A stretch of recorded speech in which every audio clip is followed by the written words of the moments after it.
esse módulo, ele trata dos desafios contemporâneos. Imagina se ele consegue tratar dos desafios contemporâneos. É impossível, né? Ele traz essa questão que, na verdade, ela é vivenciada por todos, ela faz parte da vida cotidiana de todos. Todos sabem dos desafios contemporâneos. O mundo sempre esteve em crise. Crise faz parte da vida, faz parte do processo, né, civilizatório da humanidade. Mas algumas crises, elas colocam em questão o fundamento dessa sociedade. E essa é a crise que a gente vive. Não é uma crise apenas de conteúdo, de mudança de conteúdo. Ela é uma crise de estrutura, uma crise de modelo, né? Então, em função dessa crise, uma infinidade de coisas nos atinge diretamente, no cotidiano, na vida prática, pessoal e tal. A gente precisaria um ano de encontro para discutir a crise contemporânea. Então, foi muito difícil escolher os temas, né, para a gente tratar. Antes, assim, de uma maneira geral e muito rápida, eu vou dizer para vocês como eu penso essa crise. Muito rapidamente mesmo, viu, gente? Porque depois, na educação, eu vou tentar elaborar isso melhor. Mas existe uma coisa fácil para a gente identificar o processo. A estrutura do nosso discurso, a estrutura do nosso pensamento, ela funciona a partir de uma linearidade discursiva que está desde a estrutura do discurso, da linguagem, sujeito, verbo, predicado, né? Basicamente, sujeito e predicado, isso é o fundamento da nossa conversa, da nossa estrutura linguística, de linguagem. Isso faz com que uma pessoa fale e a outra pessoa ouça. Isso faz com que os argumentos sejam expostos um de cada vez e faz com que essa linearidade tenha sido determinante na formação do nosso psiquismo, por exemplo. Então, para a gente entender isso, eu vou falar isso mais um pouco adiante, a gente pode imaginar, por exemplo, a linha do telefone. Eu falo e você ouve. Enquanto eu falo, você ouve. Essa do rádio é mais clara ainda, né? No rádio, você não pode nem interferir quando é pelo rádio. É meio câmbio, eu desligo. Então, é mais ou menos essa estrutura. Um fala e o outro ouve. Acontece que, independente da mudança tecnológica, essa transformação já acontecia. Por quê? Porque a linearidade do discurso, ela não é capaz de dar conta da pluralidade que a gente vive no cotidiano. A vida é uma complexidade, as relações são complexas, a manifestação da vida exige diversidade, complexidade e conflito. Como eu vou traduzir essa multiplicidade para a linearidade? Então, isso existe como problema na nossa civilização desde sempre. Mas os problemas, eles existiam e eram colocados embaixo do tapete. E esse próprio acúmulo de dificuldades na história foi gerando essa transformação. Mas tem uma maneira de tratá-la de uma forma simples, que é a internet. Na internet, várias pessoas falam com várias pessoas. Não existe linearidade do tempo.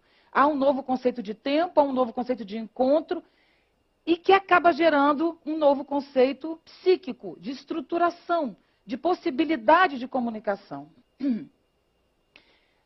Eu não estou dizendo do bem e do mal da internet na sociedade, estou falando de modelo mesmo. Então, uma pessoa que, desde sempre, se comunica pela internet, ela já percebe o mundo com uma complexidade maior do que a nossa racionalidade lógico-causal, que existiu desde sempre. Então, aí é que eu acho que os desafios contemporâneos começam a existir. Por quê? Porque nós temos as camadas, né? A vida é um processo interessantíssimo, porque pessoas nascem e morrem o tempo inteiro, é um assunto que a gente não gosta muito, mas que não tem como negar. Então, tem os novos chegando, e não necessariamente os velhos morrendo, porque os novos também morrem, mas uma camada entrando e outra saindo. Então, você tem uma camada civilizatória chegando, que pensa por complexidade, que fala no telefone, ao mesmo tempo digita, ao mesmo tempo ouve música, ao mesmo tempo cujo raciocínio funciona com essa multiplicidade. Essa camada chegando. Você tem a camada do meio, que tem a metade do corpo numa complexidade e a outra metade na outra. Essa é a camada que mais sofre, porque ela ficou no meio. E temos nós, os mais antigos, que não sofremos tanto, porque nós olhamos de longe. Então a gente olha de longe e fala, olha como mudou. Tem os novos que já estão no modelo. Meu filho, por exemplo, eu fui explicar para ele, eu tenho mania de objetos antigos. Então no meu escritório tem uma vitrolinha. Meu filho entrou em crise. Como pode o toca-discos? Entende? Para ele é impossível entender como é que aquela agulhinha faz sair som. Mas o CD para ele é óbvio. Entende? Aí, mamãe, sua conexão caiu? Ele fala, ele tem 5 anos. E eu falo, mas como assim? Eu falei, o que você está dizendo? E aí ele disse, caiu, mamãe. Quando a conexão cai, a gente não está mais em contato. Eu falei, como? O que é Não, não está mais na internet, ele disse. Eu falei, como? Do que é internet, Davi? E ele falou, mamãe, a internet é um lugar onde tudo no mundo está. Todas as pessoas também estão. Para ele é fácil. Para a gente que veio do toca-discos, existe um abismo muito grande. Enfim, isso gera uma impossibilidade de encontro maior do que existia. Mas não é só isso, são infinitos, as questões são infinitas e esse é só um apanhado básico para a gente ver que realmente a coisa é complicada. Mas esse módulo, então, que vai tentar tratar dessas dificuldades, ele vai falar hoje da educação. Chamei uma amiga minha, que sou eu mesma, que daqui a pouco ela vai se apresentar para vocês e vai falar sobre os desafios da educação. Por enquanto é só a curadora que está falando. Tem os desafios contemporâneos, a educação não vou nem falar muito, porque hoje é o dia dele, né? Mas temos também como desafios contemporâneos a arte.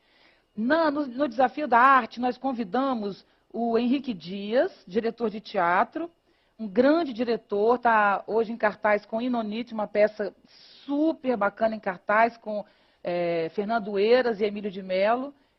Espero que venha rapidamente para Campinas. É um excelente espetáculo e o Henrique é um excelente diretor, tem uma carreira brilhante e vocês vão conhecê-lo.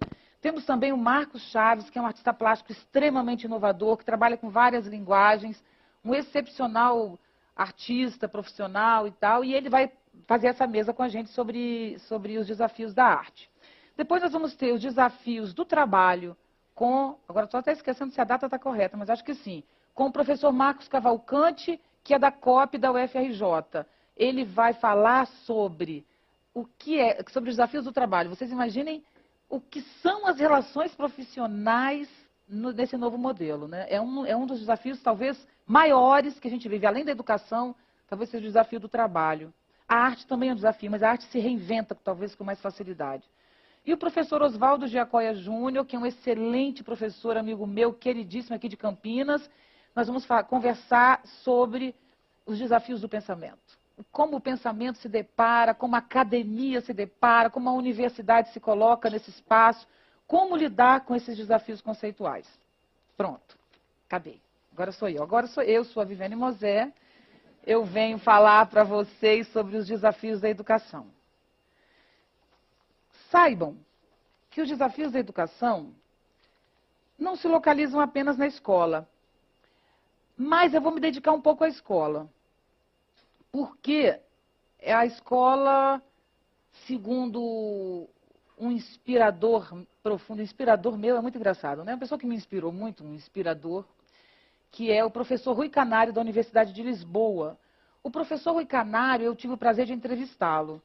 Mas eu fui atrás dele porque eu li um livro dele que se chama A Escola Tem Futuro. Está publicada, traduzida, ótimo, ele é português. Está publicado no Brasil. É um excelente livro. Mas, enfim, eu estou cheia de gracinha hoje, né? Muito coisa, estou toda engraçada.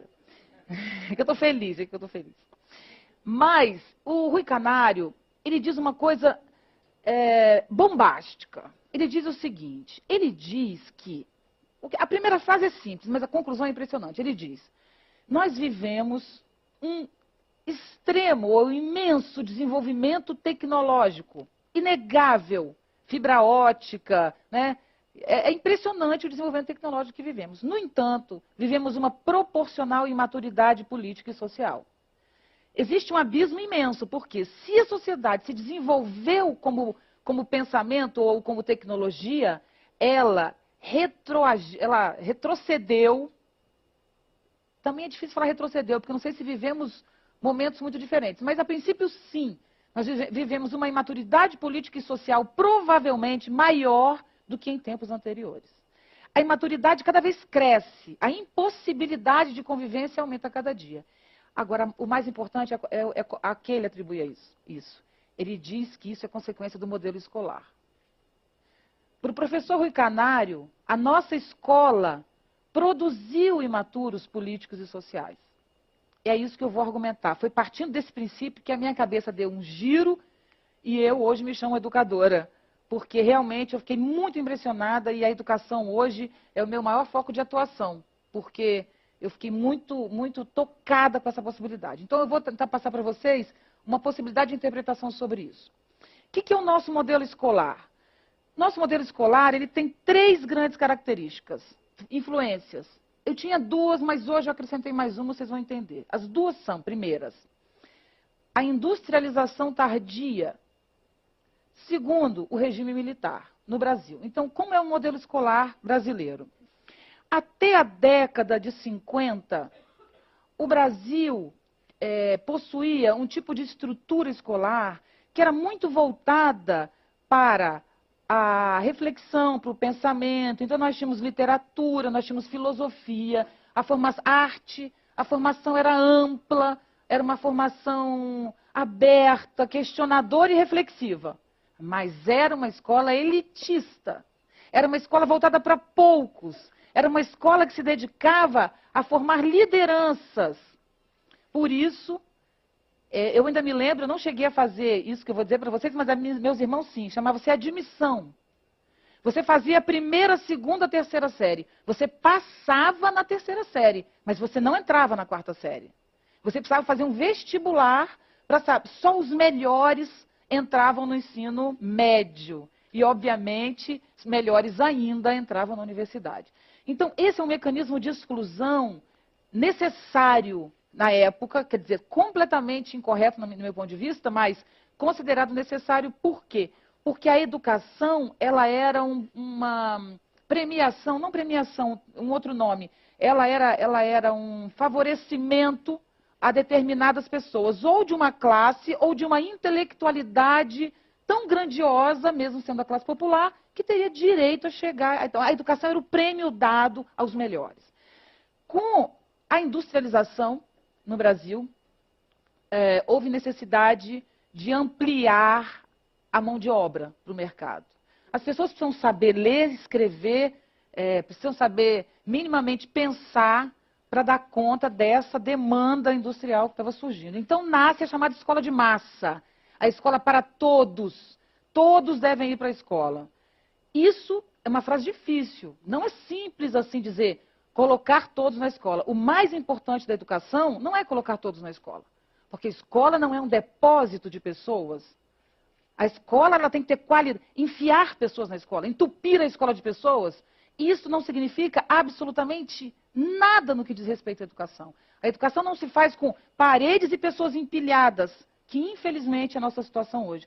Então, existe um orgulho muito grande em dizer, temos todas as crianças na escola. Temos mesmo. No Brasil, hoje, são poucos municípios que não têm as crianças na escola, na primeira série. Mas isso não quer dizer, infelizmente, absolutamente nada. Bom, o que significou a escola de massa? Escola de massa é uma escola para todos, ela tem que ser feita de uma hora para outra. Vamos de uma hora para outra, vamos construir muitas escolas. Qual foi o modelo dessa escola? Eu chamo de a escola como fábrica. Fábrica de pessoas para o mercado e escola como fábrica, porque também é uma escola que produz com muita rapidez, numa linha de montagem, esse conhecimento que ela quer ministrar. Imagine uma linha de montagem em uma fábrica. Este é o modelo da nossa escola de massa. Imagina, eu gravei uma cena que era mais ou menos assim, uma linha de montagem de bonecas. Então, começa uma cabeça, aí depois a pessoa pega a cabeça e põe o corpo. O próximo põe um braço, outro põe o braço, até que no final sai a boneca. Isso é a nossa formação, que é português, matemática, geografia, química, inglês. O ensino médio tem 11 cadeiras. 11. O que caracteriza a produção em massa da fábrica? Caracteriza a segmentação e a fragmentação, não é? A falta de noção de todo. Então, o que temos na nossa escola? Nós temos uma escola seriada, parece produto, né? Em série, né? Então, você tem, olha só, tem as séries, primeira série, segunda série, terceira série. Não bastando o conteúdo, que é uma coisa tão linda como a língua portuguesa, como biologia, como física, que são impressionantes, porque nós estamos falando da vida, nós estamos falando da nossa história, estamos falando do mundo, da nossa linguagem. Esse conteúdo é chamado de disciplina. Nossas aulas têm 50 minutos, toca um sino, pé, começa, acaba, entra outra. Então você tem lá português, a língua portuguesa. Estamos falando de daqui a pouco. Pé, matemática. Pé, física. Pé, artes. Você imagina dar uma aula de artes em 50 minutos. Quando os alunos começaram a entrar no assunto, pé, acaba a aula. Sinal sonoro também é coisa de fábrica, né? Então, a nossa escola, ela segmentou ao máximo o saber. Isso é característica da linha de montagem. Mas nós também temos a segunda característica, que é a escola como um reformatório, ou a escola como uma prisão, que é o regime militar, que traz uma outra característica não menos nefasta que essa. O que é escola como prisão? Eu falei, na verdade, disciplina, eu errei no meu plano, porque disciplina eu tinha que falar agora, mas tudo bem, a gente encaixa agora. Que é exatamente de chamar de disciplina. Então, o que é o nosso currículo? Chama-se grade. Grade curricular. E atrás da nossa grade curricular, nós temos disciplinas. Gente, a avaliação é chamada de prova. Quero dizer, você é um condenado. Se você não provar, você chega na avaliação condenado. Você tem que provar que você é inocente. E aí você vai passar, vai ser absolvido.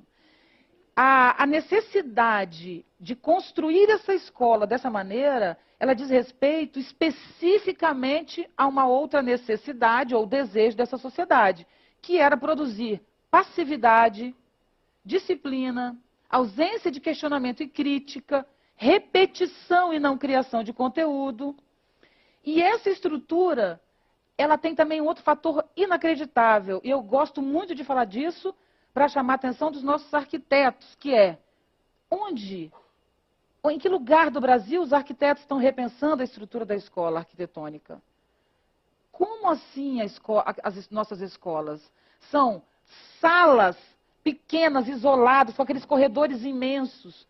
Os pátios também não são, né, são totalmente vigiados, então as crianças vêm para o pátio e ficam naquela convivência apertada. As escolas não têm espaços amplos, elas não têm arejamento entre os processos. E, principalmente, o auditório da escola, que é o único lugar onde realmente as pessoas deveriam se encontrar, o auditório, em geral, cabe 2 turmas, né? Não cabe a escola inteira. Então, não há possibilidade de reunir a escola inteira em momento nenhum, muito menos as turmas, metade da escola. Mas o auditório hoje, ele é usado em muitas escolas, sabe para quê? Para disciplina. Quando alguma coisa errada acontece, eles reúnem as crianças no auditório, os adolescentes, para brigar.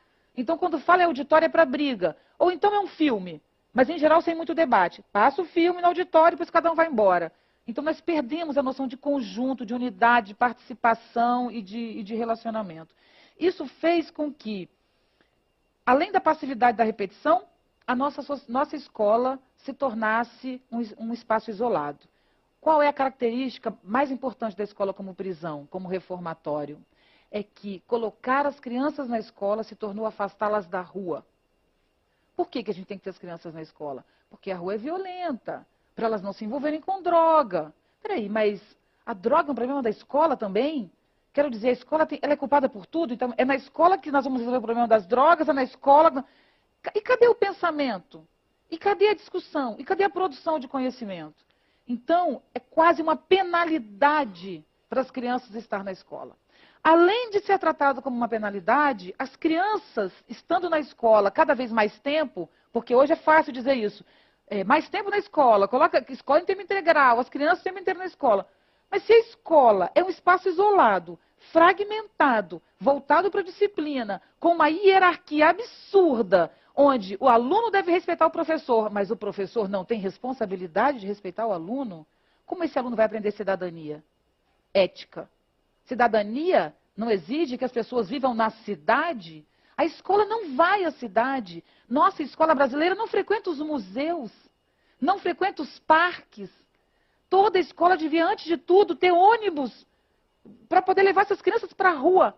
E não precisa ser apenas um museu, um parque, uma estação ecológica, não. O seu Manuel da padaria ao lado. Não era bom levar as crianças para conversar com o seu Manuel, para ver como é o pão, como faz o pão, como é que ele vende o pão? Não é possível, gente, que a gente possa aprender a formar um cidadão, um ser humano, se ele é isolado em 4 paredes de uma escola que, por sua vez, é fragmentada e passiva. Bom, tem mais um detalhe ainda que eu acrescentei hoje, que é uma influência que, na verdade, não é da escola brasileira, mas que marca a produção de conhecimento na história da humanidade, que é a influência do idealismo platônico, que é o seguinte: quanto mais o meu conhecimento é abstrato, quanto mais ele é distante do movimento da vida, quanto mais ele é distante dos corpos, quanto mais ele é distante dos processos, maior ele é, mais grandioso ele é. Então você tem, por exemplo, um professor, como eu conheço, de escolas do interior, rodeados por aquela natureza exuberante, e esse professor dá aula de botânica desenhando plantas no quadro. Ele jamais abre a janela e diz aos alunos a planta. Aí você pensa, aí eu vejo, isso existe, todo mundo sabe, né? As pessoas preferem o quadro e o desenho do que manifestação pura do que está acontecendo. Só que as nossas capacitações, sabe o que elas fazem? Elas ensinam o professor a ir para a rua, para mostrar a planta. Só que elas não desfazem o problema quando elas ensinam. Não é apenas mostrar a planta. O que o professor tem que entender é que ele não mostra a planta para ele desenvolver o pensamento abstrato. Ele tem que entender que ele tem que inverter um conceito aí. É importante o acontecimento e a vida. Será que conhecer profundamente uma coisa é possível? E se for possível conhecer não profundamente, mas mesmo superficialmente, será que a abstração é realmente um grau muito elevado de pensamento? Essas são as perguntas que a gente tem que fazer para o professor. Ele tem que entender o professor por que ele vai para a rua e por que ele não foi antes para a rua. Pela valorização da ideia e não da vida. Esse é um processo mais delicado, depois eu posso falar mais sobre isso, que é mais amplo e eu não vou me demorar muito nisso. Mas isso caracteriza o quê? A abstração do pensamento. Por exemplo, hoje a gente fala de meio ambiente na escola. Todas as escolas falam de meio ambiente. Todas as escolas falam de ética. O professor, algumas inclusive têm a cadeira. O professor vai no quadro negro e escreve etos com TH e começa a conversar com as crianças sobre isso. Isto está no domínio do idealismo platônico. Isso está no domínio da representação, do traço. Enquanto as relações dentro de... O aluno quer falar uma coisa, cala a boca que eu estou falando. O professor fala para ele. Porque ética, quem vai falar, quanto você vai tirar na prova? Tem que decorar ética e tem que decorar o conceito de ética para aplicar esse conceito na prova. Esse processo de abstração do pensamento na escola, que privilegia a palavra, se unido a uma escola fragmentada, a uma escola segmentada, uma escola isolada da sociedade, uma escola que privilegia a passividade, o acúmulo de conhecimentos, que a gente chama de escola conteudista, você tem o cidadão que nós temos hoje. Como você vai pedir que uma pessoa perceba que ela, jogando papel no lixo, jogando papel na rua, no chão, esse papel vai entupir o esgoto, a água vai subir e essa água vai entrar na casa dela. Que ela, poluindo a água, ela vai interferir nos peixes e ela vai produzir a miséria dos pescadores. Ela não vai entender isso.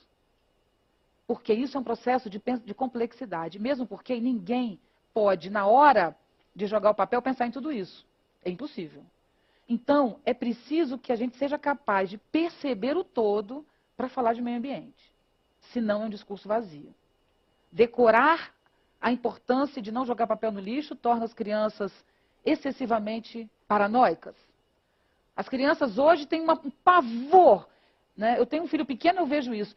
um canudo, nunca mais vou usar canudo, porque e vai virando um discurso racional, linear, mas essa criança que não quer jogar o canudo no lixo, continua pensando segmentado, continua acreditando que ela é um ser isolado.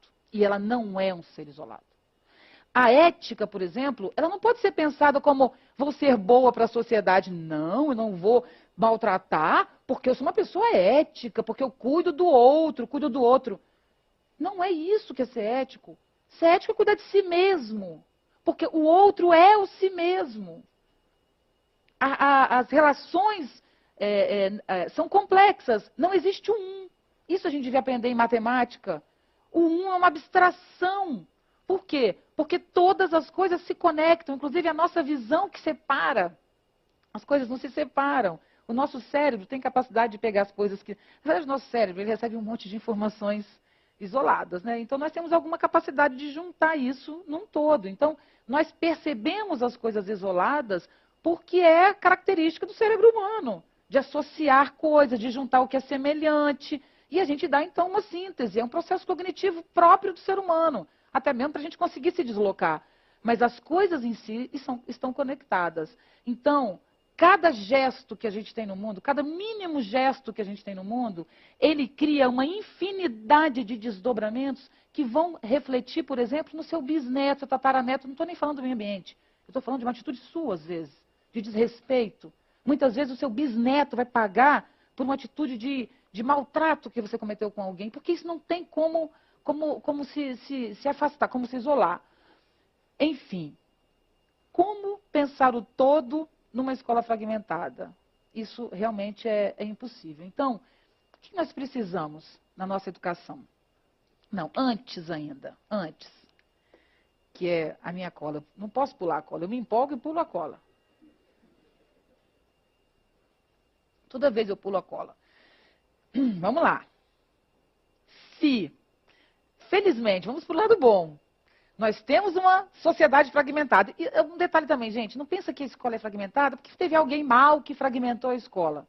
Não é que a escola é assim porque teve alguém que não presta, que estragou a escola. Não é isso. As coisas não têm autor, as coisas acontecem, como eu disse, não são complexas. Elas são o que a gente pode no momento. A sociedade faz o que ela consegue. Né? Ela acredita naquilo e ela faz de algum modo. Né? Não tem o mal e o bom. Acho que a gente tem que também parar com esse pensamento de oposição, né? Aí vai dizer, teve alguém mal, foi o meu regime militar. Né? Não é isso, não é exatamente isso. É um processo. Então, hoje nós estamos ganhando uma possibilidade de atingir um modelo humano melhor é ruim essa palavra, né? Mas mais amplo com certeza. E é o que a gente pode no momento. Então, enfim, esse jogo inteiro com milhões de influências gerou essa situação fragmentada. No entanto, Edgar Morin, o saber fragmentado que nós levamos no corpo, o que a gente tem de fragmentação que a escola nos dá, ele fica no corpo, na percepção, no modo de ver e de viver. Ele encontra hoje realidades, problemas e questões transversais, planetários e globais. Quais são as questões do mundo hoje? Simples. Aquecimento global. Eu falei uma coisa que vocês vou falar uma frase absurda, mas só para vocês irem. Eu adoro aquecimento global. Por quê? Porque foi a questão que trouxe de volta o mundo. Talvez a gente não, se não existisse essa noção de um aquecimento global, nós teríamos perdido completamente a noção do planeta, das galáxias e da totalidade. E cada um viveria especificamente vinculado a seu umbigo e deprimido. Porque a depressão é falta de vida, falta de intensidade, é diminuição da força, né? É a paralisação quase do movimento. Mas, se uma pessoa vive deslocada da totalidade, deslocada das relações, porque ela acredita que ela é um fragmento e ela defende esse fragmento, onde se dá a retroalimentação? Se uma pessoa não entende que ela pode lidar com os conflitos e com as contradições, porque a nossa linguagem, nosso pensamento não nos deixa, como essa pessoa vai se relacionar com o mundo? Enfim, felizmente, essa questão ambiental veio com a dimensão planetária. Então, eu estou falando do modelo cognitivo, tá, gente? Só apenas. Agora, no nosso modelo cognitivo, tem um tal de planeta o tempo inteiro. Ninguém esquece esse tal de planeta. as crianças, o planeta. Quando eu era criança, ninguém falava de planeta. O planeta era um desenho na aula de astronomia. Eu ia falar astrologia, olha só. Na aula de astronomia, tinha, né, falando de astros e tal, aquele desenho. Inclusive, era uma coisa impressionante, porque as pessoas falam de infinito com a maior naturalidade. Porque existe o planeta e o infinito. Como assim? Eu quase tive um ataque com esse negócio de infinito. Um aluno meu ficou anos com problema por causa desse infinito. Como alguém fala para a criança que o mundo é infinito desenhando um quadro? Gente, o infinito é muito esquisito. É muito esquisito esse tal de infinito, porque você pensa e não atinge, e o infinito cada vez aumenta, porque agora não é uma galáxia só, são várias. Então, quando você pensava numa galáxia, era um infinito assim, era aquela Via Láctea, e no final ficava tudo escuro, aí dava para imaginar. Agora tem uma galáxia, outra galáxia, outra galáxia, outra galáxia, outra galáxia, outra galáxia, e isso é passado sem cuidado afetivo com o que aquilo pode causar num aluno, como um desenho no quadro. Bom, hoje nós temos o problema ambiental, mas nós também temos a internet, que está o tempo inteiro discutindo esse encontro, né? Você venha para o Facebook, aqui você fala com amigos do mundo inteiro, né? Então é tal de mundo inteiro, o tempo inteiro, o mundo inteiro. E tem outra coisa importante também, que é a violência. A violência que existia como guerra, eu ia falar fronteira, mas tem outro nome, território, né? A guerra era um território, existe um espaço físico onde uma população se encontrava com a outra e fazia uma guerra. Em geral, não era exatamente na cidade, tinha um campo, né? Nas guerras antigas, eles saqueavam a cidade, mas eles guerreavam no campo. E depois atinge a cidade, mas era uma coisa de territórios. Hoje, a nossa guerra é a guerra do terrorismo. A guerra do terrorismo significa, é o contrário do global, né? Porque é o pontual, mas é o pontual em qualquer lugar, em qualquer situação, e é exatamente no imprevisto que acontece o ataque. O ataque é exatamente onde ninguém imagina que ele aconteça. Isso criou também uma sensação de totalidade, que é ninguém está seguro em mais lugar nenhum. A sensação de território foi desaparecendo. Quando alguém morava em Alphaville, em São Paulo, estava protegido, porque é um condomínio não, é um espaço, né, de classe alta e que estava protegido e tal. Hoje em dia, com as novas tecnologias, uma pessoa atinge você com o celular, ela está presa, mas ela sabe o seu endereço, ela liga para você e diz: estou na porta do seu trabalho te esperando com uma arma, se você não depositar, que são os grandes golpes hoje feitos pelo telefone. Então, esse tipo de processo gerou a instabilidade do mundo. Então, questões universais e globais, uma instabilidade geral e absurda, e a nossa incapacidade de resolver. Então, veja bem, se o problema vem universal e eu vou fragmentada, como eu vou lidar com esse problema? Eu não vou lidar. Então, a primeira característica desse processo é a nossa sensação de impotência. Nós nos sentimos extremamente impotentes, quando, na verdade, isso não deveria acontecer. Nós vivemos um momento extremamente favorável.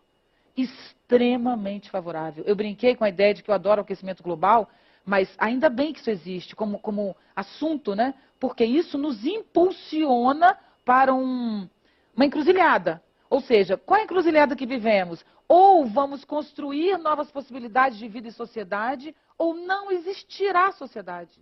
Isso não é uma brincadeira. Então, essa encruzilhada é maravilhosa. Ela é difícil, sim. Ela é conflitante. Ela gera problemas. Mas se nós perdermos o fragmento que é, todo mundo pensa fragmentado. Que horrível, né? Meu filho não pode sair de casa, porque é violento. E é uma situação impressionante. E cada um reclama do seu umbigo. Todo mundo acha um horror o que está acontecendo. Por quê? Porque individualmente é muito ruim, sem dúvida nenhuma.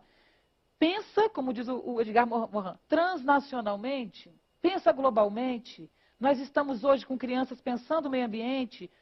Nosso mundo está caminhando por um processo de consciência que nunca existiu. Nós hoje temos a internet que democratizou o pensamento, e essa democracia do pensamento, necessariamente, ela gera uma crise na escola. Que aí eu vou falar um pouco adiante sobre isso. Enfim, nós vivemos um excelente momento. Mas por que sofremos e não conseguimos dar conta? Estamos extremamente passivos com essa crise. Eu pensei em escrever uma coisa, um artigo, alguma coisa, mas também eu não quero trazer isso para mim, sabe? E aí, imagina que coisa, parece que ela está nos chamando, ela sabe a resposta, escreve um artigo. Então, não é por aí, sabe? Mas veja bem, o que eu queria falar era, nós estamos passivos demais. Demais. A população em geral, eu sei que nós temos hoje várias organizações não governamentais, nós temos várias instituições nascendo e que já existem tratando disso. Eu não estou negando isso, estou falando do cidadão em geral, para reforçar esse processo. E, primeiro, ter clareza do que esse processo significa. Bom, a passividade que nós vivemos é em consequência de uma ausência de atitude. O que é atitude? Atitude é você ser uma pessoa. Mas será que nós somos uma pessoa ou somos pedaços colados? Talvez eu seja matemática, geografia, química, inglês, história. E aí, quando eu me deparo com um problema global, eu não sei a que pedaço de mim eu vou recorrer. Quem vai pensar? Minha cabeça? É meus olhos? É minha boca? Né? Então, a gente não tem como ter uma atitude. Tem uma coisa que eu também não pulei aqui, no meu plano, que é o seguinte, que é inacreditável, é que essa escola, que foi formada, baseada na linha de montagem, na disciplina e na ausência de vida, essa escola tinha uma função, preparar pessoas para o mercado. Aí eu vejo hoje também pessoas dizendo, não podemos preparar para o mercado, temos que preparar para a vida. Claro, mas temos que preparar para o mercado também.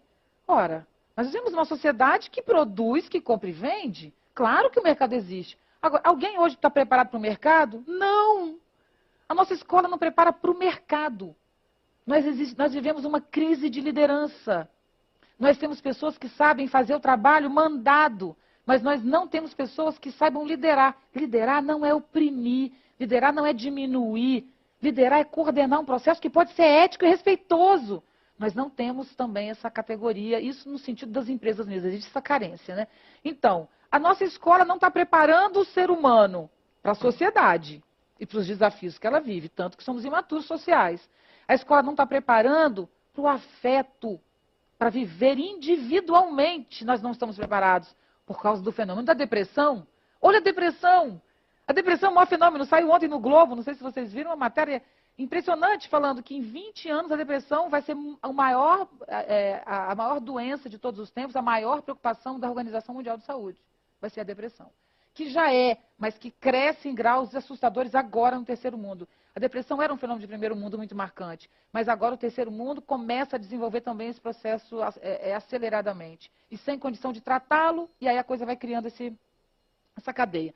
Individualmente também, existencialmente, a nossa escola nunca fala de morte, a nossa escola não fala de alegria, a nossa escola não fala de perda, a nossa escola não fala de vida, né? Isso é um assunto, é afeto. Afeto não é razão, é muito racionalismo.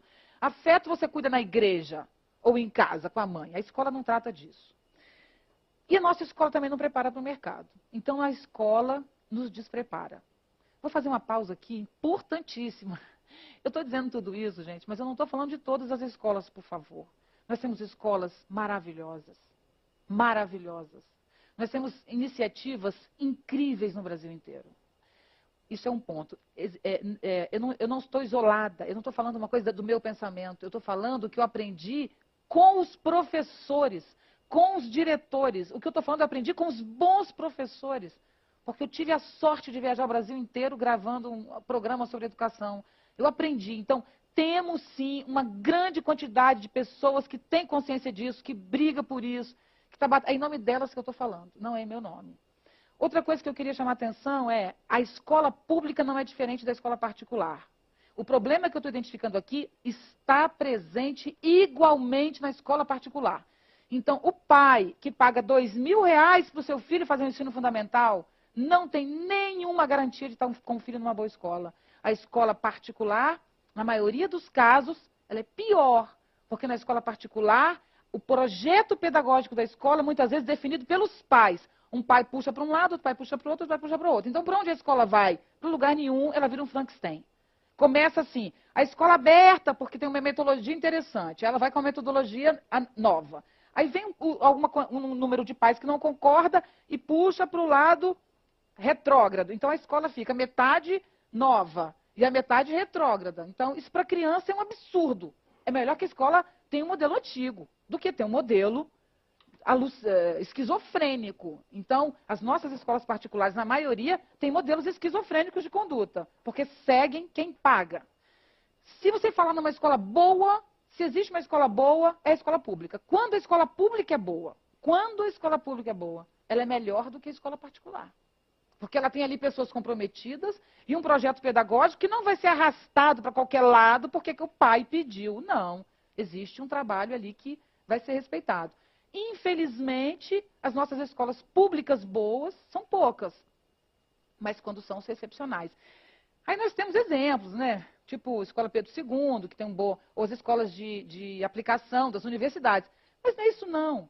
Tem escolas da Grande São Paulo, lá da Dona Maria. Dona Maria lá, que é a coordenadora pedagógica e que ama o trabalho dela, e é uma excelente escola. Eu conheci escolas que ninguém conhece, não tem fama, não estão em jornal, não são... E são excelentes escolas públicas, porque tem pessoas comprometidas com o novo pensamento. Outro ponto que eu queria tratar diz respeito à necessidade financeira para a escola. Nós vivíamos brigando por recurso para a escola. Ah, a escola precisa de recurso, recurso, recurso. Então, eu infelizmente não tenho esses dados, mas eu usei uma pesquisa do IPEA e fiz um artigo que foi publicado no Globo. E essa pesquisa eu vou citar informalmente, porque ela não está aqui, mas ela pode ser acessada no globo.com, que está lá publicada provavelmente. Que é o seguinte, de 2000 até 2006, eu vou falar os dados, por favor, confiram, mas é mais ou menos o seguinte, nos últimos 6 anos, mas os últimos não é agora 2009, 2006 que essa pesquisa foi concluída, de 2000 a 2006, mais ou menos, as escolas brasileiras tiveram um aumento de qualidade estrutural, né? Isso diz respeito a instalações físicas, isso diz respeito a equipamentos, isso diz respeito à formação dos professores. Houve um crescimento muito grande na formação dos professores. Professores que não tinham formação média, professores que não tinham universidade, esse crescimento aconteceu significativamente. Está longe de ser o que deveria, tá? Mas esse crescimento aconteceu. Também teve um crescimento no espaço físico, nos equipamentos, etc. e tal. E esse pesquisador do IPEA, que é uma dupla, eles perceberam que no mesmo período o desempenho dos alunos caiu, não melhorou. E eu uso essa pesquisa para dizer que formar professores, mesmo em mestrado e em doutorado, no modelo antigo de pensamento, porque a universidade é mais fragmentada do que o ensino médio fundamental, o professor aprende fragmentado na universidade, e aí ele se torna mais fragmentado ainda quando ele chega na escola, porque agora ele não é só fragmentado, mas ele é poderoso, porque ele tem um doutorado, ele tem um mestrado. Então, o que adianta esse mestrado, esse doutorado, se ele fragmenta ainda mais e dá essa sensação de saber? Isso é extremamente nefasto. Por outro lado, de que adianta aparelhagens, DVD, se tudo isso continua com o mesmo conceito? De que adianta as paredes? Então, eu fiz gravei uma comunidade no Vale do Jequitinhonha, Tião Rocha, é a pessoa responsável no Vale do Jequitinhonha, e ele fez uma escola debaixo do pé de manga. E aí ele começou a educar as crianças fazendo biscoito de goma. Então as crianças aprendiam, as crianças na 6ª série não sabiam escrever. Então lá debaixo do pé de manga, na casa da Dona Maria, eles usavam um biscoito de goma com um buraco, aquele pano com buraco e vai escrevendo, chama biscoito escrevido. Então você conta, quantos ovos tem? O que é um ovo? Como é que escreve ovo? Você só vai fazer o biscoito se aprender a escrever ovo. Mas se aprender a escrever ovo, aprende a escrever uva. Mesmo que uva não tenha ali. Mas aí eles vão descrever uva e vão discutir uva. Por que não tem uva aqui? Que é o nosso querido Paulo Freire, né? Que é contextualizar a educação. Então, esse trabalho não era apenas o biscoito, era a vida desse cidadão, é a consciência dele no mundo, é a relação dele com a natureza e todo o processo a partir de um biscoito. Eu ia dizer a construção, não. Como é que faz biscoito? A feitura de um biscoito. O que fala? Não é feitura, não. A construção, é impressionante, tem uma palavra para isso, a construção de um biscoito, a elaboração de um biscoito, o fazimento de um biscoito. Enfim, apenas um biscoito é suficiente para a gente estudar física, química, geografia, biologia, o que você quiser, porque as coisas se conectam. E não se esqueçam que a gente tem uma palavra muito comum hoje, né? Vamos aproveitá-la. Conexão. Nós não vivemos de conexão e de link, então vamos tornar a conexão uma realidade da nossa vida. Bom, vou voltar a colar.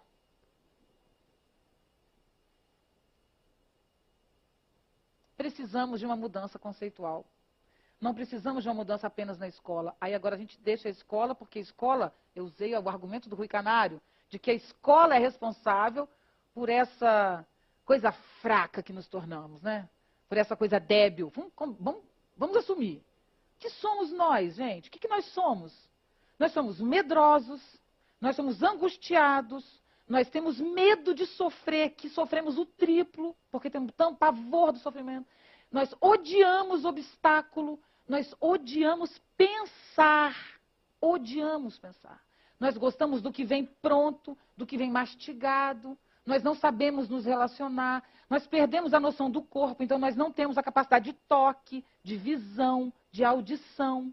Nós perdemos a noção de solidão, que é o fundamento essencial para a vida. Essa capacidade de existir como pessoa. A dignidade é uma palavra que realmente não tem mais nenhum sentido para quem tem menos de 50, 40, 35 anos. Então, nós perdemos essa noção de que você nasce, você tem um processo de vida, né? Nós perdemos claramente essa noção. Então, nós não precisamos... A escola, eu trouxe a escola para vocês como uma desculpa. O objetivo aqui não é que a gente vá para a escola transformar a escola, não, porque ela já está se transformando. Feliz está mesmo. Eu estou falando tudo isso, mas a escola já está se transformando. Conceitualmente, ela já está passando por essa transformação. Inclusive, no Brasil, a mudança conceitual da educação está adiante da mudança estrutural. Tá? A nossa mudança conceitual tem sido interessante. Eu adoraria chegar e dizer para vocês que é um horror, mas não é não.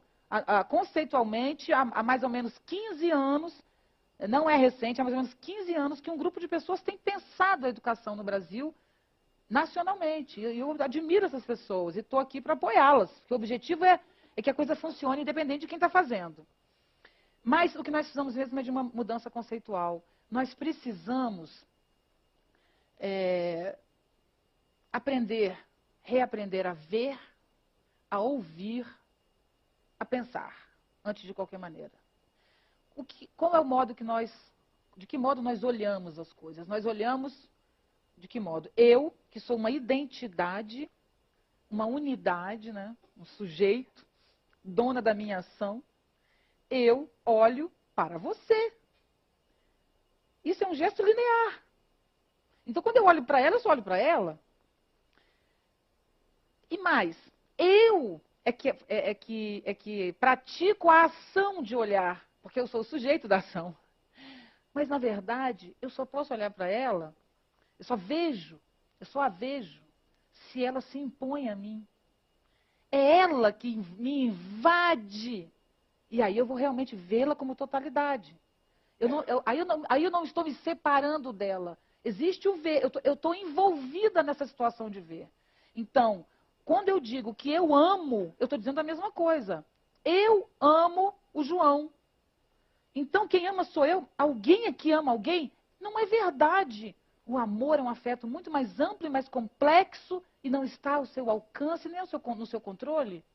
O amor não é uma ação que uma pessoa exerce, não é. Isso não é verdade, nunca foi. Se alguém exerce a ação de amar, você vem aqui na frente, nós vamos colocar você em todos os lugares do mundo, fazer um congresso nacional, a única pessoa que ama sendo sujeito da ação de amar. O amor é fácil usar como exemplo. O amor é fácil. Mas, por isso eu estou usando essa coisa, porque o amor nos domina objetivamente, né? Então você não quer amar, mas ama. Você quer esquecer e não esquece. Você quer amar e não ama, etc. Mas todas as ações que nós exercemos, elas não estão no domínio do sujeito. Elas não estão. O sujeito participa da ação. Ele contribui com a ação. Ele incentiva, estimula ou desestimula a ação. Mas essa cisão não existe. Enquanto essa cisão existe, eu acredito que eu sou uma pessoa, um indivíduo, e posso carregar a minha vida para onde eu vou. Por isso eu posso poluir, por isso eu posso agredir, Quando, na verdade, quem está sendo vítima disso é todo cidadão. Então, você pensa em alguém hiperprivilegiado, por exemplo, o Bill Gates. O Bill Gates não sofre isso? Óbvio que sofre. Porque independente dos... Eu estou falando, imagina, o Bill Gates é um amigo meu íntimo, né? Estou falando aqui porque eu conheço ele muito. Inclusive, jantamos semana passada, uma pessoa muito... É porque o Bill Gates é um ícone, não é uma pessoa, né? Então, a gente o utiliza dessa maneira. Mas o que eu quero dizer para vocês é que ninguém está privilegiado na nossa sociedade. Ninguém. Porque o pensamento fragmentado, ele afasta o ser humano da única coisa que existe, que é a vida. Essa palavra perdeu também radicalmente o sentido, né? Então, a vida significa orgânica, significa inorgânica, significa planta. Então, se eu estou em relação imediata com a planta, eu tenho que cuidá-la, né? Porque ela sou eu. Aí você pensa, que coisa, que discurso lindo. Mas ele está falando uma coisa tão inovadora e interessante. Não, os índios vivem assim. Os índios têm uma relação que a gente chama de participação, né? Eles têm a relação de participação. Então, o índio olha para o rio, ele se percebe no rio. Ele não vê distinção entre ele e o rio. Claro que ele sabe que ele é ele, o rio é rio. Lógico que ele sabe que ele é ele. Mas o ele não sabe onde o ele termina e onde começa o rio. Então, agredir o rio é agredir o seu próprio corpo. Isso existe entre índios. Mas isso existe também entre orientais antigos, né? Hoje o Oriente já é outra história, mas no pensamento oriental também, as coisas se conectam. E as pessoas se conectam. Então, não é que nós nunca fomos conectados à vida e uns aos outros, nessa relação de todo e de respeito que a gente tem que ter pela vida, não. Nós já fomos, perdemos. Perdemos por um modelo mental. Um modelo mental racional, lógico, que acredita que o homem é sujeito de sua própria ação, quando na verdade não é. Um exemplo outro sobre isso é vizinho, né? Que é você está aqui, você acabou de comprar um apartamento, uma casa, e aí o vizinho faz uma coisa que você não gosta, você arruma uma briga com o vizinho. É inacreditável a falta de todo o que isso significa, porque você vai ter uma vida um inferno. Entende? Então você não tem que amar o seu vizinho, você não tem que adorar o seu vizinho, você tem que ir na casa do seu vizinho, chamar ele para jantar. Mas você precisa estabelecer uma relação de boa vizinhança para o seu convívio, para a sua alegria, né? Então, o nosso individualismo contemporâneo, que é produto de toda uma estrutura de pensamento, faz com que eu pise no outro. Então, para sintetizar, ética não é cuidar do outro. Desculpa, é sim, mas ética não é ser bom para o outro. Ética é prestar atenção nas coisas. Ético é o ser humano que entende que cada gesto dele tem um desdobramento infinito e que esse desdobramento vai, em algum momento, recair sobre ele. Ético é o ser humano que entende que não há nada isolado e por isso presta atenção nas pequenas coisas. Nosso maior problema ético são os detalhes.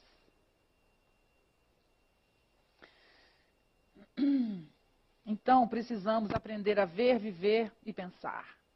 Precisamos admitir um novo modelo de homem. Homem e mulher, né?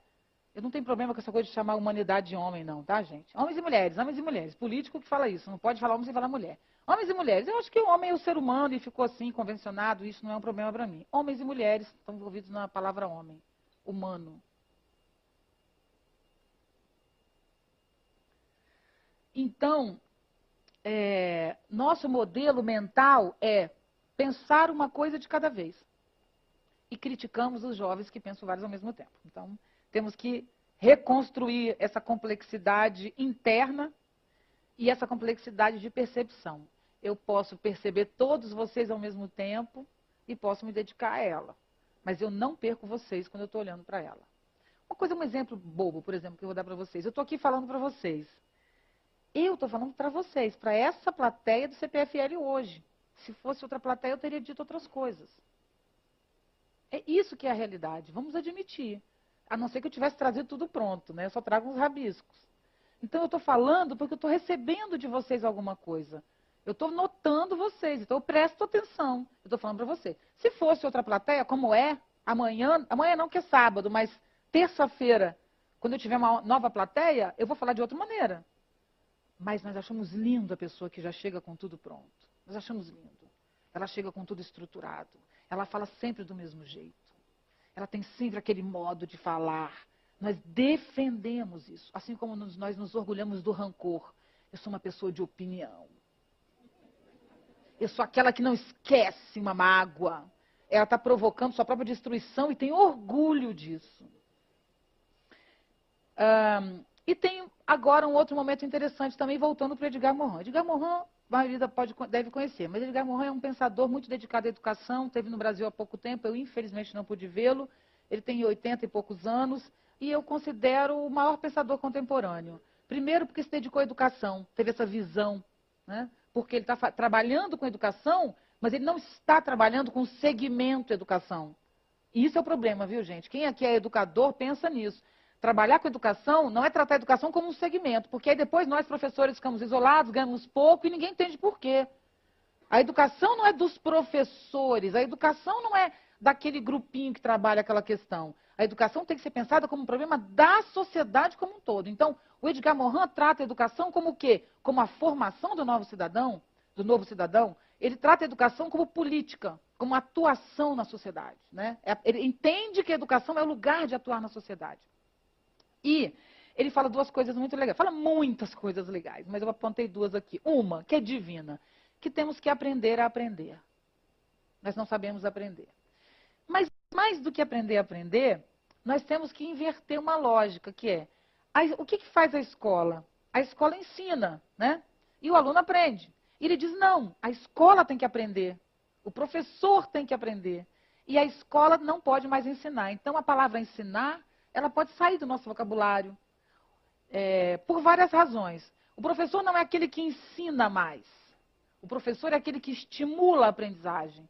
Primeiro, porque ninguém ensina o que o outro, de algum modo, não perceba, intua, seja estimulado. Porque ele pode decorar.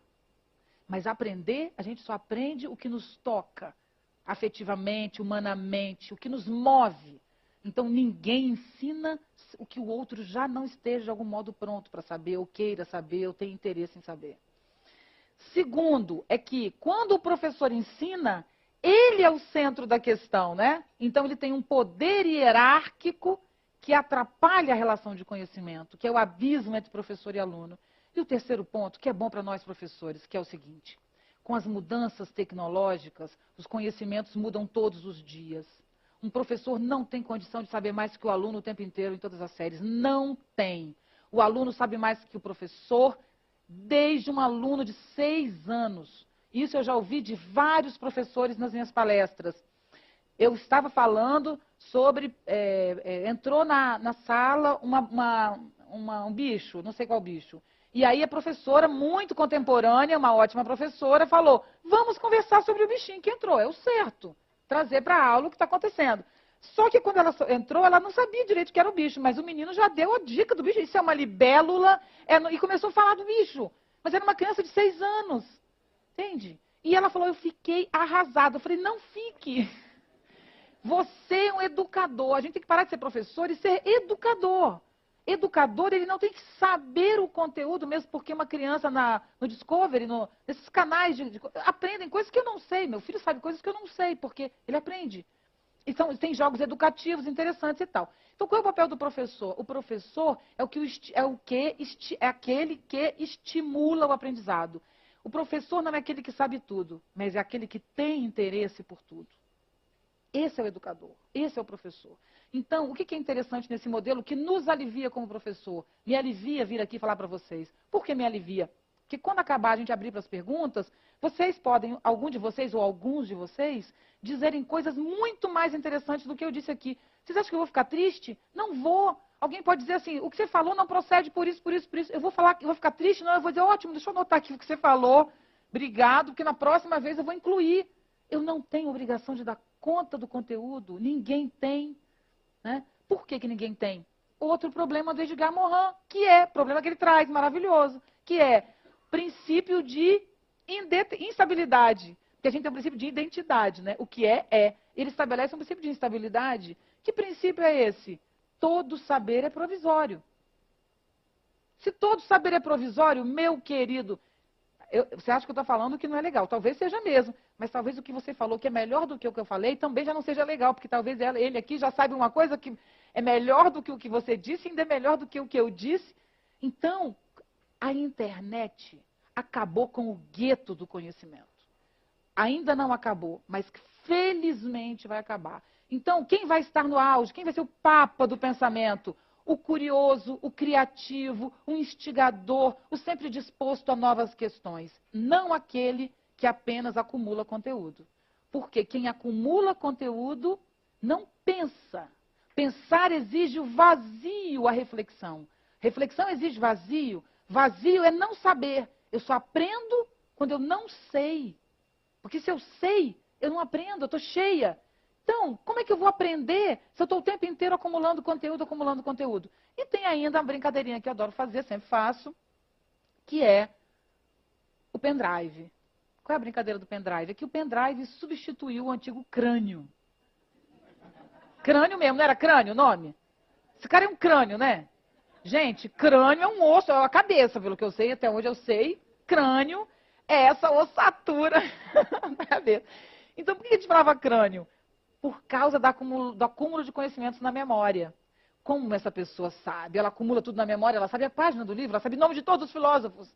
Então, esse é o crânio. Só que um crânio hoje, maior que seja, superdotado, incrível, maravilhoso, não chega aos pés de um pendrive. Essa é a vingança da tecnologia. Isso é de uma alegria, é uma libertação inacreditável. E aí o nosso crânio, nosso cérebro, nosso corpo, nossa percepção, hoje está livre. Ela não precisa mais se dedicar à memória. Se ela não precisa se dedicar à memória, metade do conteúdo escolar administrado hoje pode ir para o lixo. Duvido que alguém duvide. A maioria das coisas que você aprendeu na escola não te serviu absolutamente para nada. Quando as coisas mais importantes que você aprendeu na vida, você aprendeu no pátio. Está na hora. O mundo não está em crise, não está caindo em nossa cabeça, então a gente tem o direito de pensar livremente. Isso é legal de crise. A crise é uma alegria, porque a crise, vocês têm que gostar da crise. É uma alegria, a gente pode tudo na crise. Porque vão dizer assim, mas o que ela está dizendo é muito inovador ou muito retrógrado, seja lá o que for. Mas sim, mas eu estou tentando pelo menos, afinal existe uma crise, então eu estou tentando contribuir. Então, a ousadia é permitida na crise. Então, a gente pode pensar. Então, se você coloca um currículo, e eu sou consultora de currículo, né? Então, eu fiz isso, eu só fui consultora da reformulação curricular no Espírito Santo, do currículo inteiro da rede. Eu era a maior consultora, quero dizer, aquela consultora primeira, que discute os conceitos. Aí a gente tinha vários outros consultores por disciplina, mas eu fazia parte do grupo central, junto com a Secretaria de Educação do Espírito Santo. Então, os técnicos e diretores da secretaria. E eu discutimos isso durante 2 anos, quase 3 anos, e o currículo está pronto. Então, o que nós percebemos na elaboração desse currículo? Nós percebemos que uma grande quantidade de conteúdos poderia e realmente foi para o lixo. E hoje ele não faz mais falta. Então, se antes nós tínhamos um currículo lotado e o professor recebia tudo escritinho, então o professor chegava na aula de física, tudo, ele já chegava na aula com a aula praticamente pronta. Hoje os professores estão entrando em crise, né? Porque é muito mais difícil. Ele entra com 2 linhas, 3 linhas. Então, o que a gente espera é que o aluno desenvolva aquelas questões. E o professor vai encontrar um modo de fazer isso. Nós não desenvolvemos mais pontualmente aquela decoreba, né? Tinha uma brincadeirinha que falava isso, que era quem inventou o Brasil foi Dom Pedro... Não, Dom Pedro é ótimo. Quem descobriu o Brasil foi Pedro Álvares Cá. É assim a questão, a criança põe o brau. Entendeu? É realmente impressionante. Então, isso não tem necessidade, a gente esquece, apaga e põe no lixo. Então, colocando uma quantidade de conteúdo no lixo, a gente abre o pensamento, a escola, não apenas para reflexão, mas para a ação do professor, para a dignidade do professor, porque o maior problema do professor não é só o salário que ele ganha, que é baixo, sim. Não é só esse. É a falta de espaço de trabalho, de alegria, porque se você recebe tudo pronto, se você só a violência quem tem que resolver é a escola, a fome quem tem que resolver é a escola, tem que dar merenda, tudo é a escola. Mas a escola só não está se dedicando ao pensamento e ao conhecimento, ela está se dedicando a resolver o caos social.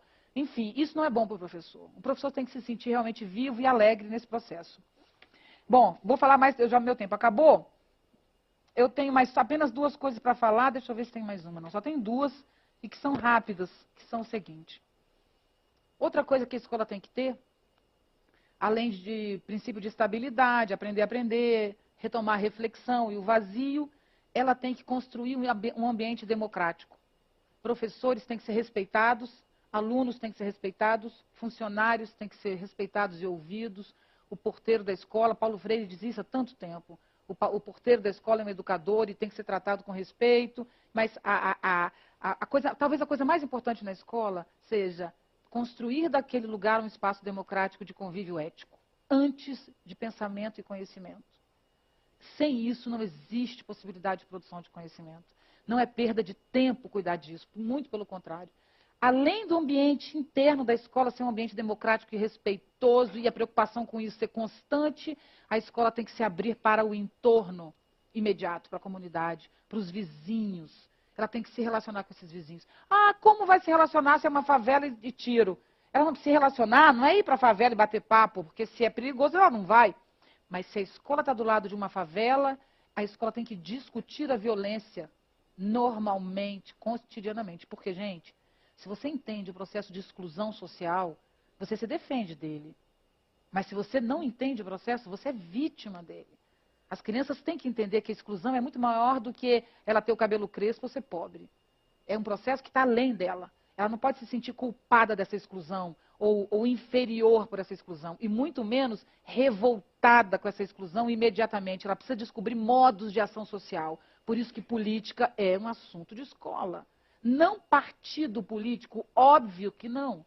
Educação não é uma questão política? Então, política não é apenas partido. Então, ter coragem de discutir as questões que nos atingem diretamente, temos que discutir. E os professores dizem para mim, Viviane, você fala isso, mas eu não tenho conhecimento sobre política, não posso discutir. Não, não precisa ter conhecimento. Traga o debate. Entende? Traga o debate. Vamos deixar aberto. Não precisa responder. Pensar não é dar resposta para a criança sobre aquilo. É trazer autores, é trazer o tema, trazer as questões. E, finalmente, para acabar, a escola tem que se abrir para a cultura, para a arte, para a dança, para a música, para a festa. As escolas têm que ter festas, tem que ter convívio, tem que ter confraternização. A escola tem que ser um espaço alegre.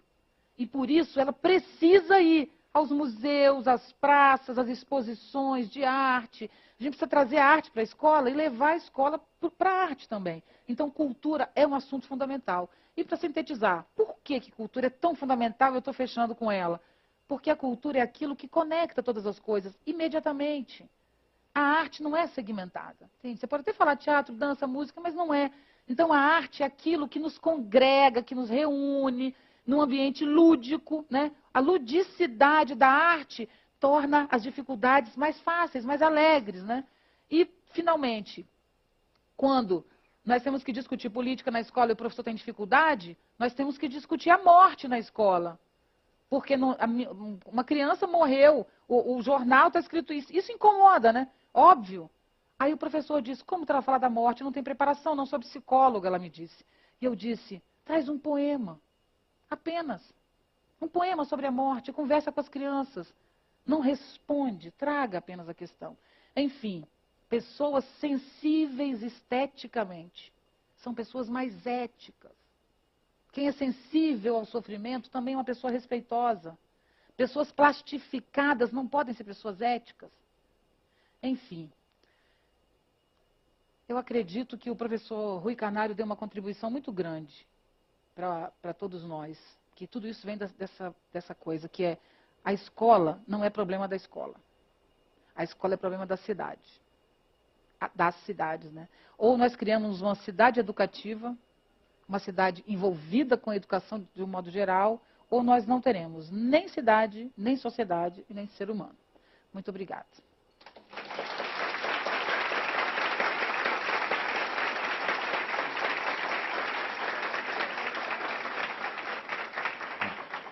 Que dizer dessa brilhante palestra, como sempre, da Viviane Mosè? Obrigada. Fez lembrar uma frase de George Bernard Shaw nos anos 30, né, que dizia que a escola estava falida, só não tinha fechado as portas porque tinha sobrado uma coisa na escola, que era o intervalo. Ah, O intervalo, então... É exatamente isso. E aí, então, agora abrimos para o debate com a plateia. Então, vocês devem estar curiosos de se manifestarem. Então, vamos abrir o debate para vocês. Procurem serem breves, de maneira que todo mundo possa, o máximo das pessoas possam participar. E levantem a mão, de maneira tal que as nossas recepcionistas poderão atendê-los na ordem. Obrigado. Se ninguém perguntar, eu aponto, tá, gente? Fala, você! Ainda bem que já começaram.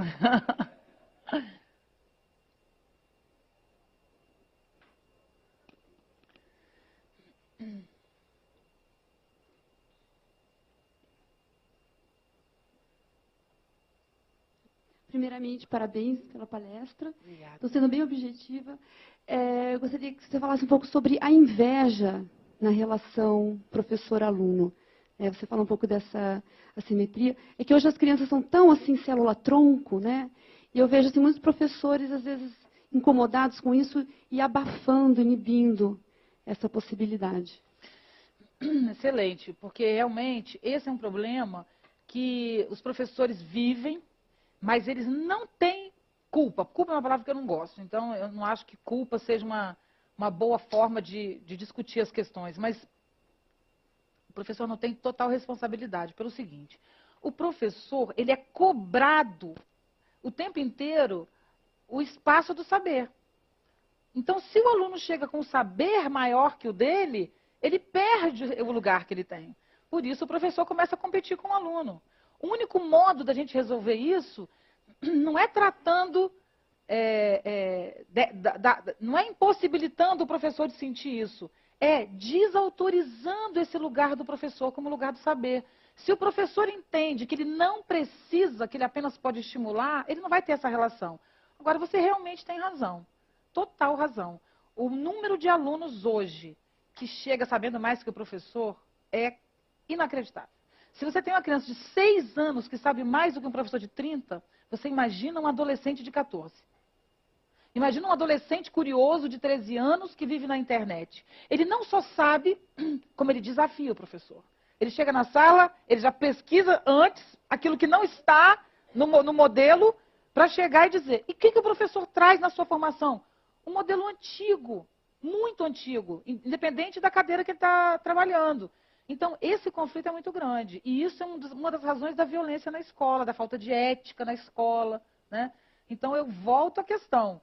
Nós não temos como tratar isoladamente os problemas. A gente tem que desconstruir a escola. Tem que mudar, gente, radicalmente a escola. Da arquitetura aos currículos, às relações humanas, às relações com a sociedade. Senão, a gente não tem como trabalhar.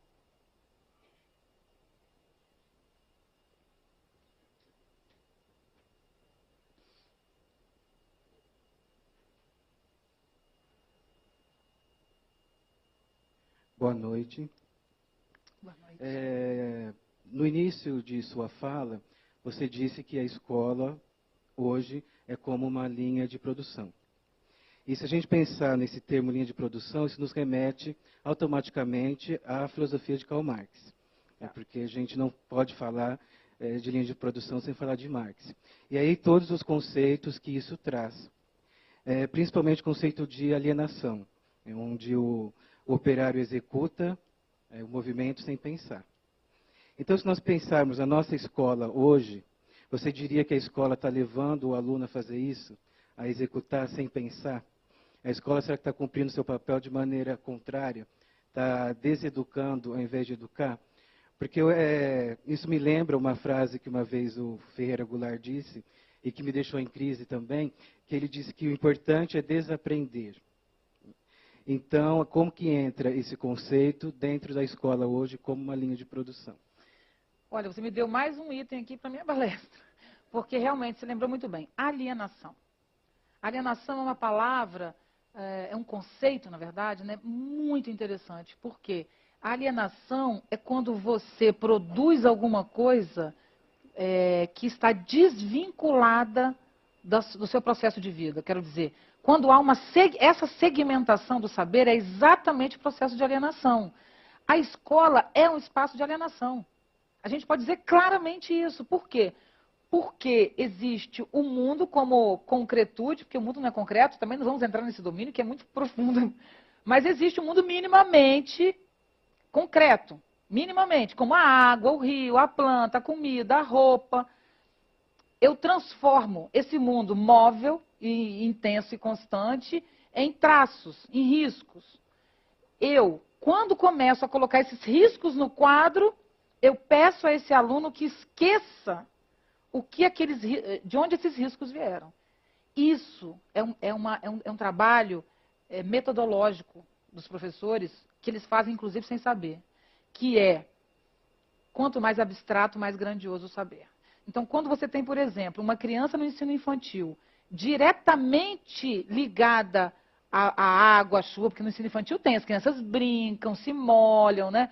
E quando ela entra no ensino fundamental, no primeiro ano, que agora é 6 anos, ela perde exato tudo isso. Então, ela está brincando num ano, no outro ano ela senta na cadeira e fica sentada 2 horas, sai para o intervalo, volta, fica sentada 2 horas. Isso é uma disciplina do corpo que é inacreditável, de passividade física, que não é saber andando, não é aprender se movendo, é aprender parado. Então, a primeira coisa que a escola faz é com o corpo, é essa coisa militar.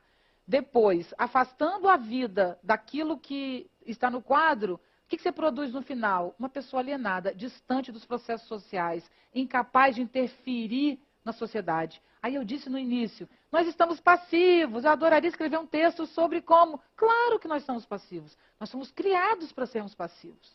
Né? Alienados, muito obrigada. Alienação é a palavra. Nós estamos afastados do todo, nós estamos sem nenhum tipo de pensamento crítico, né? E nós não estamos conseguindo enxergar, inclusive, a crise que estamos vivendo. Será que isso não é consequência? Não estamos enxergando. Você vai raramente ouvir alguém falar do aspecto positivo da crise. A única coisa que você ouve falar do aspecto positivo é a crise financeira. De vez em quando alguém vem e diz, a crise financeira é interessante porque revê os processos e tal. Agora, como todo social, ninguém está falando. A gente fala que o cidadão não é ético. A gente fala que a cidade é suja, mas nós não falamos de um novo cidadão. Nós não falamos de uma nova sociedade. Ninguém está se dedicando a construir uma nova sociedade. Entre aspas, né? O Marx tentou isso e fez isso muito bem. Inclusive, tem novas interpretações sobre o marxismo bastante interessantes. Um outro dia a gente fala sobre isso, que é muito interessante, né? Repensar o marxismo. Mas nós não estamos aqui com projetos... Acho que hoje não dá mais para ter o projeto do Marx, que é um sistema mudando a sociedade como um todo. Né? A gente já viu que os grandes sistemas têm dificuldade de se estabelecer. Mas não podemos perder a noção do papel social do cidadão, né? De interferir na sociedade, de entender essa crise e atuar nela.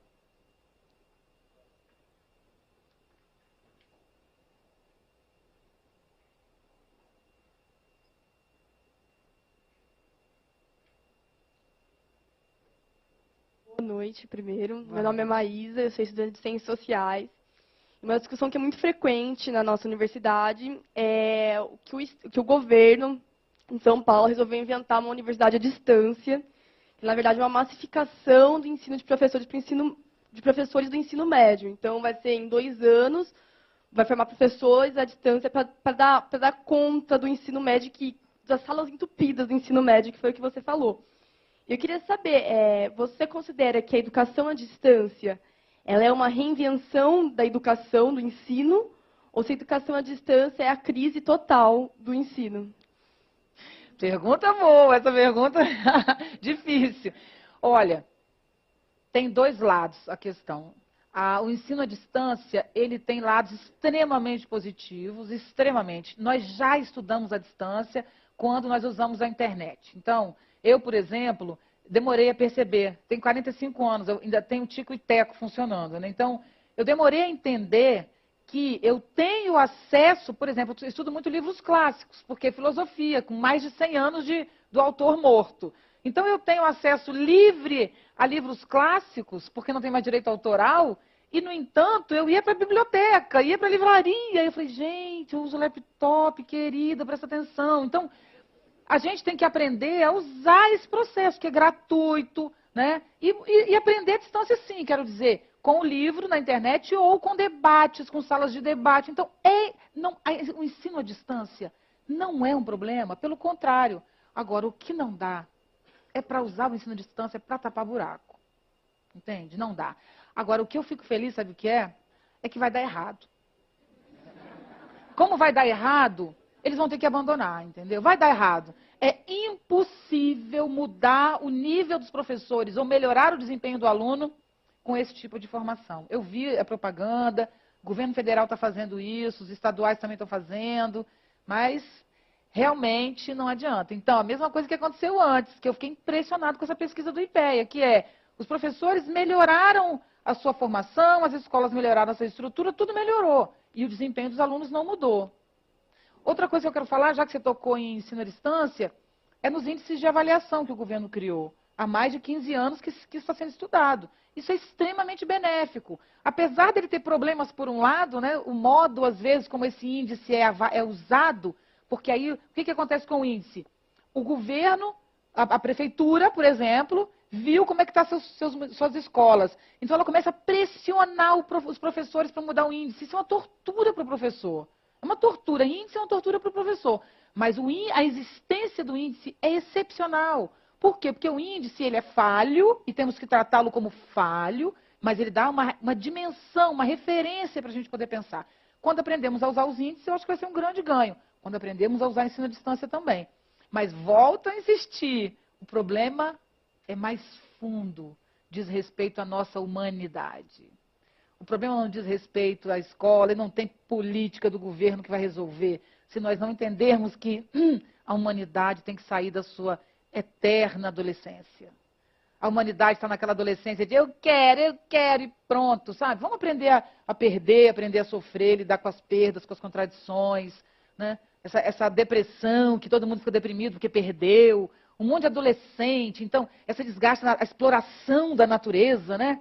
Explorar a natureza, viajar era explorar, olha a palavra. Não, eu vou explorar um território. Então, esse uso indevido das coisas, essa arrogância humana, essa prepotência, quando nós, na verdade, somos frágeis, pequenos, isso que a gente tem que aprender. E por isso precisamos do coleguinha, precisamos do outro, precisamos dos amigos, precisamos até dos inimigos. Os inimigos são fundamentais na vida, porque eles te impulsionam, eles mostram o quanto você é fraco. Porque o inimigo te ganha, senão ele não é inimigo. O inimigo não é inimigo se ele não te ganha.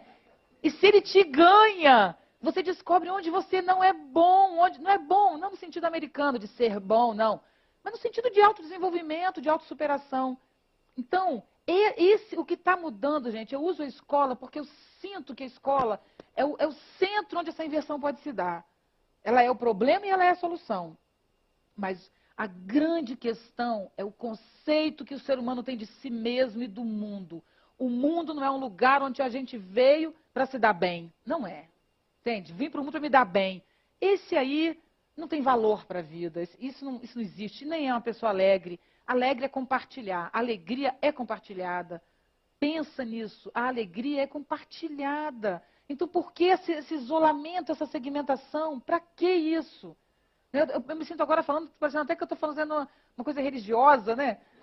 Estou me sentindo assim, vou formar até uma seita. Vamos nos unir e dar as mãos. Sabe? Mas a verdade é que é isso, entende? É isso. É a complexidade que o Morin fala tanto, é isso. Todos estão unidos de alguma maneira, mesmo que não queiram. Então, quando a cidade está suja, quando Campinas é uma cidade muito bonita, eu não posso falar de Campinas que eu só venho e volto, mas eu não estou nem colocando Campinas, que me parece uma cidade bacana, mas vou usar Campinas como um exemplo qualquer. Quero dizer, se Campinas está suja, eu estou também.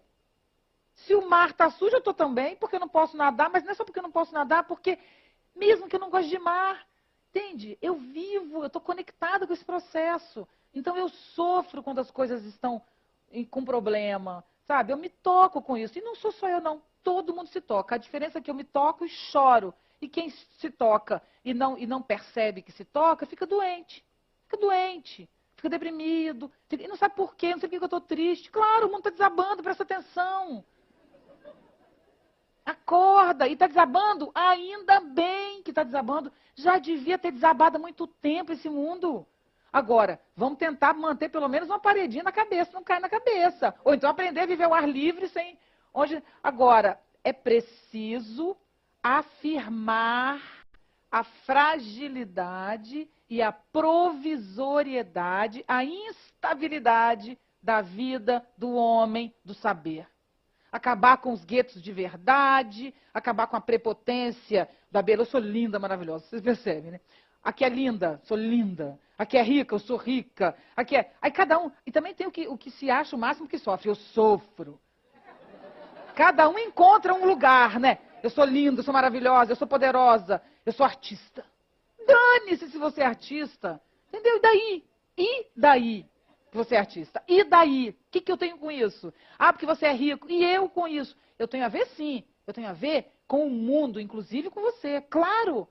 Mas nós somos culpados de alimentar esses ídolos imortais. Nós alimentamos. Por isso que eles existem. O ídolo do saber, o ídolo da beleza, né? E as belezas periféricas não valem? As belezas estranhas, as belezas esquisitas, não têm valor? Claro que elas têm valor. Né? Então, a gente precisa realmente pegar um martelo e arrebentar, quebrar. Isso é uma metáfora do Nietzsche, que é filosofando com o martelo. Com o martelo, quebrar essas cristalizações conceituais e aprender que viver é criar conceito, sempre. Você cria conceito quando vive, porque aí você é ético. Você cria conceito para a situação específica que está vivendo. Você pode criar um conceito que funciona, outro que não, às vezes você acerta, às vezes você erra, mas pelo menos você tenta pensar para o imediato e não usar um conceito lindo que eu li no livro, daí o livro que você leu no livro. E eu com isso de novo.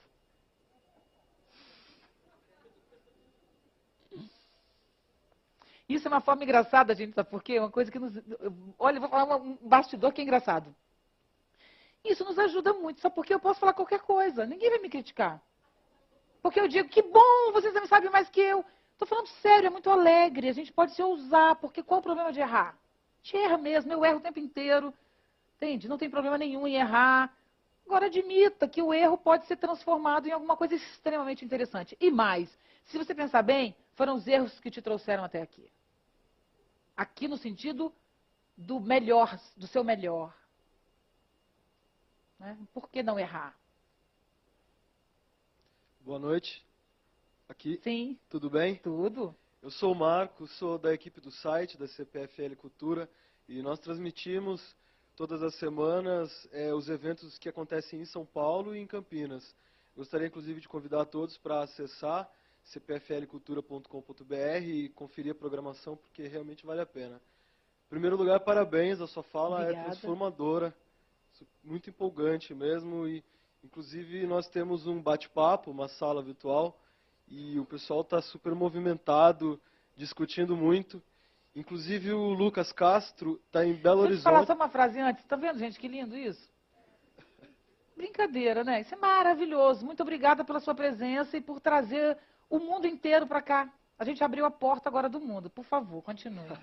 De nada, mas não sou eu, é a internet. Não, mas você é o ícone.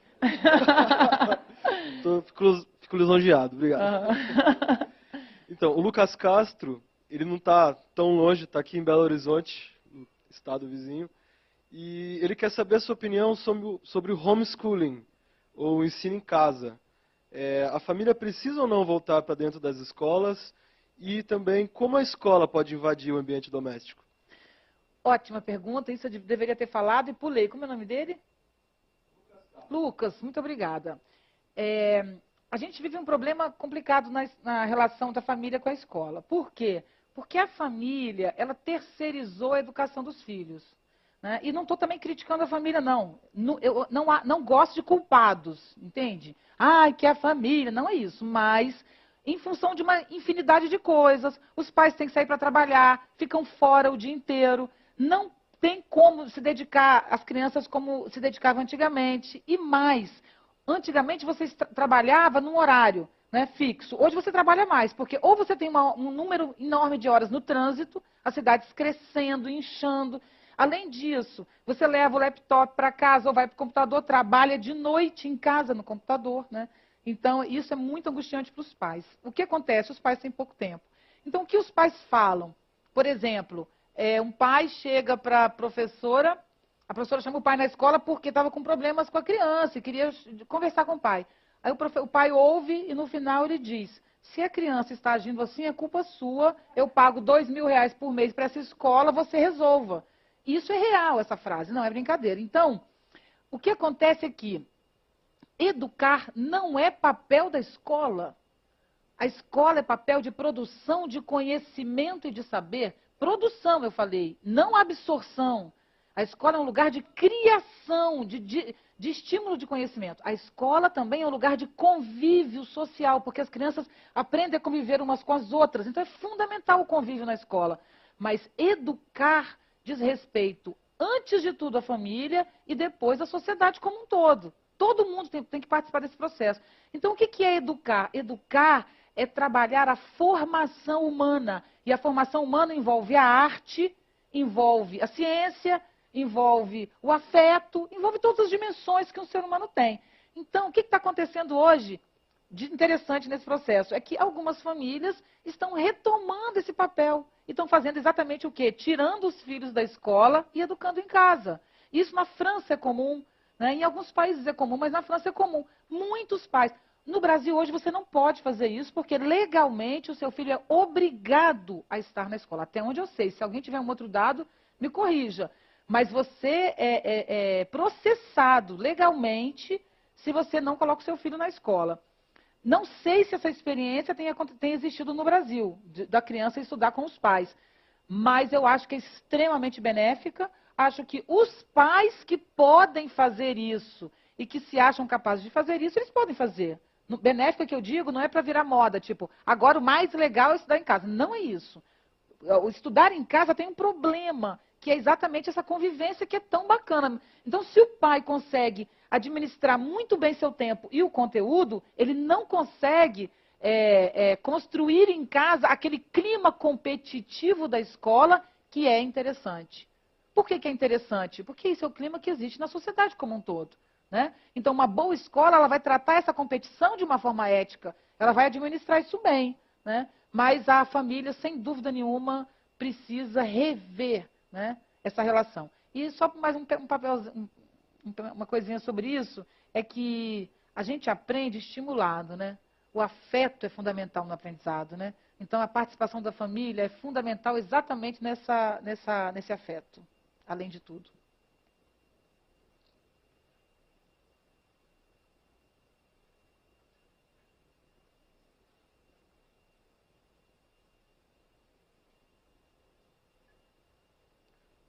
Boa noite, meu nome é Lucas, eu sou estudante de ensino médio e eu queria perguntar sobre o termo aluno, o sem luz, se isso se encaixa no fato do aluno trazer mais informações exteriores para a sala de aula. Muito bom, Lucas, é excelente, é isso mesmo. Aluno é o sem luz, a luz, sem luz, aluno é o sem luz. Dá vontade só de falar assim muito bem e ficar quieta, e ficar todo mundo num minuto de silêncio. Entendeu? Como pode chamar o aluno de aluno? É inacreditável. Então, ele tem que vir sem luz. Eu tenho que acreditar que ele não tem luz. E eu tenho que acreditar que eu o ilumino, que eu dou luz a ele, né? Então, isso é inacreditável, é nefasto, é um conceito péssimo. E realmente a sua questão completa quando ela perguntou sobre a inveja na escola. Porque se o aluno é para não ter luz, ele chega iluminado, o professor perde o seu lugar. Porque ele não tem mais o que fazer. Né? Isso é péssimo. Então, ele trouxe mais um dado, que também, muito obrigado, que eu vou colocar no meu caderninho aqui, que é lembrar esse termo. Por quê? Para vocês perceberem, gente, como o nosso problema é conceitual. Se você está vivendo com esses conceitos sustentando o processo, não dá para esse processo ser legal. Não dá para esse processo ser alegre. Mesmo que ninguém saiba que aluno é o sem luz, a palavra está dizendo isso. E aí, a luz é a luz da razão, né? O iluminismo traz exatamente isso. Qual é a grande luz? É a luz da razão. E de onde vem a luz da razão? Da divindade. Então é uma luz divina. Então, quando o professor dá a luz ao aluno, ele está parindo esse aluno, né, quase, dando a luz a ele. Mas ele está trazendo para ele, a divindade. Ele é um sacerdote. Ele é portador dessa sabedoria profunda que o aluno não tem, não nasce sabendo, né? Então ele vai passar. Aí eu atribuo isso também, sabe a quê? Ao nosso baixo salário. Por que a gente precisa ganhar muito? A gente já é Deus, poderoso, glorioso. Entendeu? Tradicionalmente, o professor trata o trabalho dele como um sacerdócio tão grande que talvez ele não tenha conseguido ainda encontrar mecanismos para ser bem pago. Isso é muito ruim, é muito ruim. E você tem toda a razão. E isso é um problema grave na nossa sociedade, a luz. Passamos para a última pergunta da noite. Pedimos desculpa para todos os outros, temos numerosas outras perguntas, mas infelizmente o tempo está esgotando. Sim.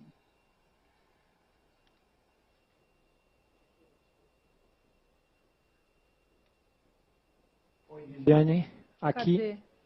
Ah, sim.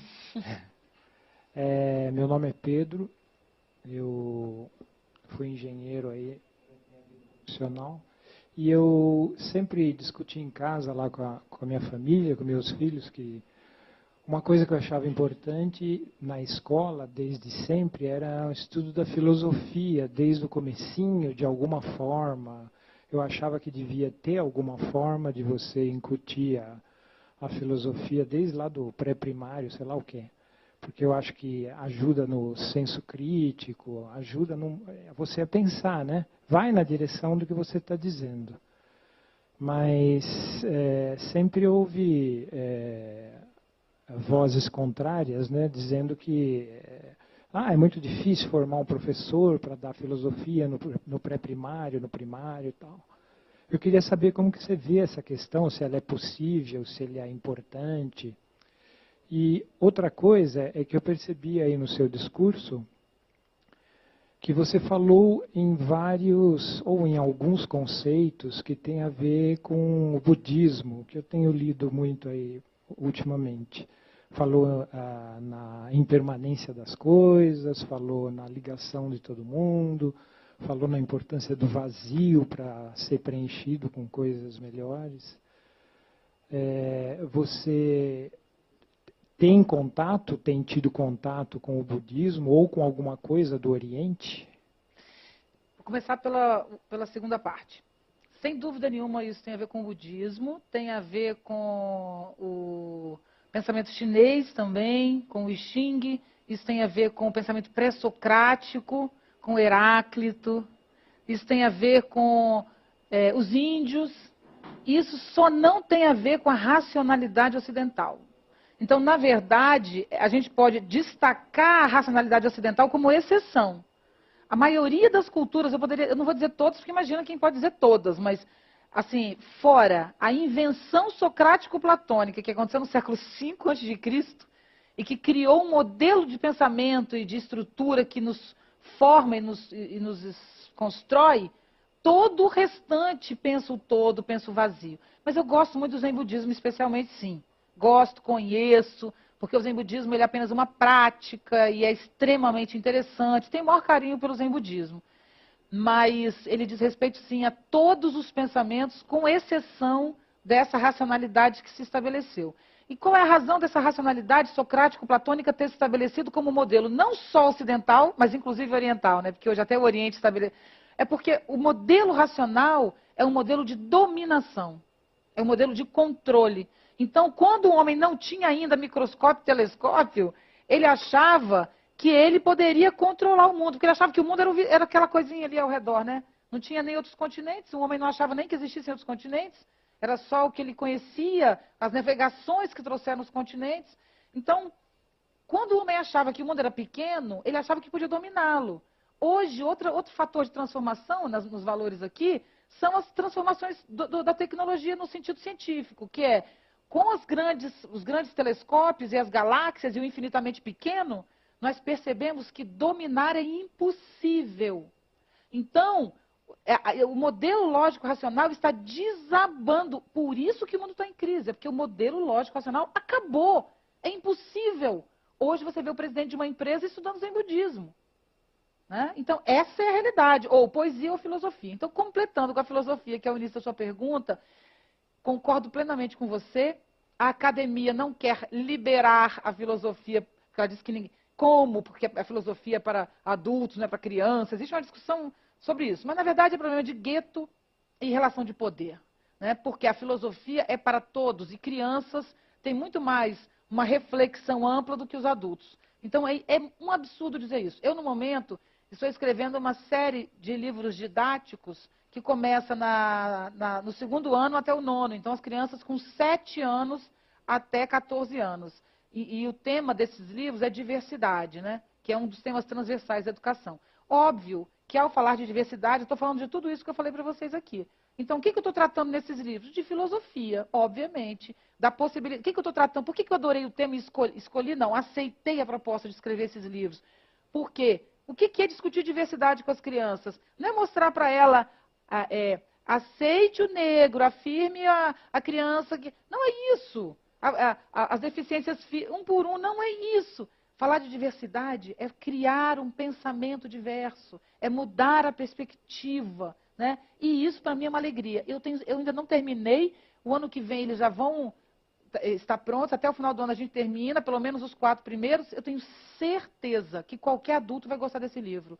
Eu tenho certeza que um adulto vai ler esse livro e vai dizer, puxa, eu aprendi alguma coisa. E eu tenho certeza que as crianças não terão dificuldade alguma. Talvez os professores tenham mais dificuldade com o livro do que os alunos, porque os alunos de 7 anos entendem perfeitamente o que é diversidade. Pelo menos os de 5, tá? De 7 nem tanto, porque já entraram nessa fase segmentada. Infelizmente, porque o de 7, ele já está no 2º ano, entende? Mas o de 5 e o de 6 entendem perfeitamente. Na verdade, o livro tinha que começar com 6.